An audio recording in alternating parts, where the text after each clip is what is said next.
What is going on? We are back for part 2 of Ray Schick's Dynasty roster. So, instead of focusing on the weak points, I think this roster brings up a great conversation about timing windows and what a win now roster looks like and why that's not necessarily a bad thing. So, when I look at this roster, of course we see, Kamara and Gordon are both older. Hopkins is older. Brady's older. Um, that is sort of the core of the 2022 team. And, on a younger team, these guys would be much less valuable. And so that's what I want to get across today. No, this team does not have the most perceived value. Beyond Kyle Pitts, we don't have the Jamar Chases. We don't have the Jonathan Taylors. But for what we're trying to do, what this roster is trying to accomplish, which is a 2022 championship, this is going to be what we're looking at, and I'm okay with it. So,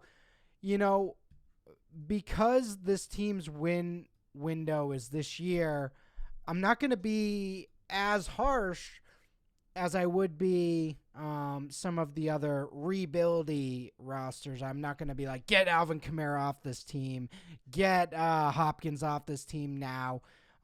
We got to sit on this roster. Let's see how the first month of the season plays out.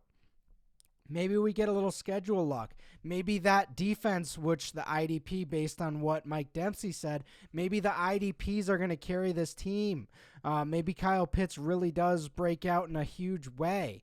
If any of those factors happen, or Kamara and Hopkins both play well once Hopkins gets back from injury, if things are going well early in the year, then we don't want to give up these win now assets. We want to win this year. So, with that understood, that's how we have to evaluate this roster. So, Tom Brady, I already mentioned, I like this setup. Obviously, there is no long-term plan, but I think in this type of format, we can easily fill that in. Of course, the easy thought analysis here is like, all right, he has Brady. There's no depth. There's no long-term value.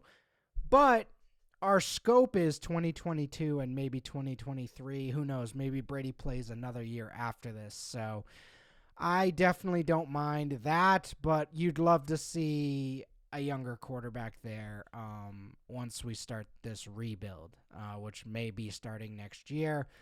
We get running back. Ray knows this. We all know this. Looking at this, I'd love to grab Ken Walker and put him into this fold.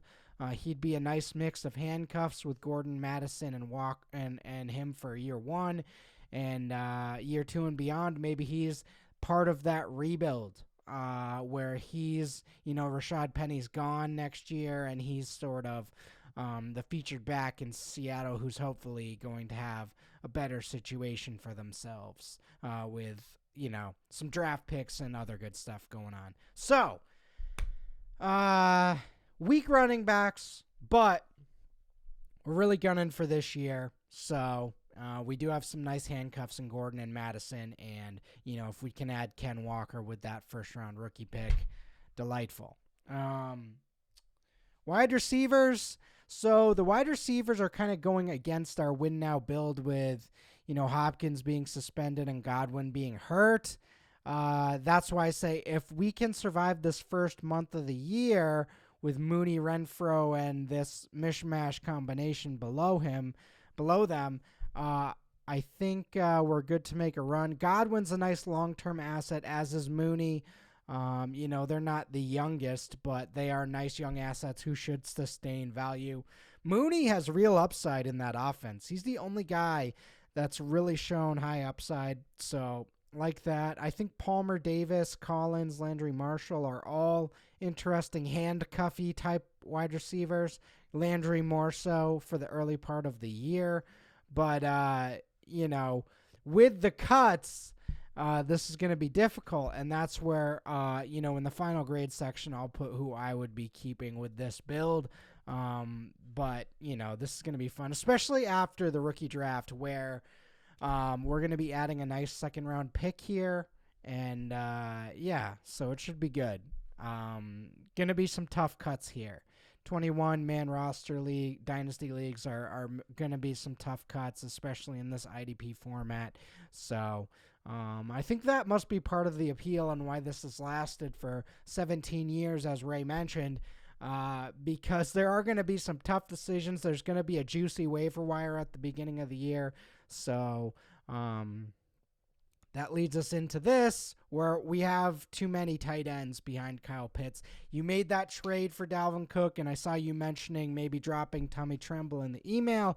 That's something I'd highly suggest with Pitts. Basically, if you have Pitts and you traded a hefty price for him, you're saying, I'm going to fade backup plans at tight ends in this format. If you have a Kelsey as well, an Andrews or something like that, then you're not too worried about your second or third tight end with 6 bench spots. So say that. We'll get a kicker in here before the season starts.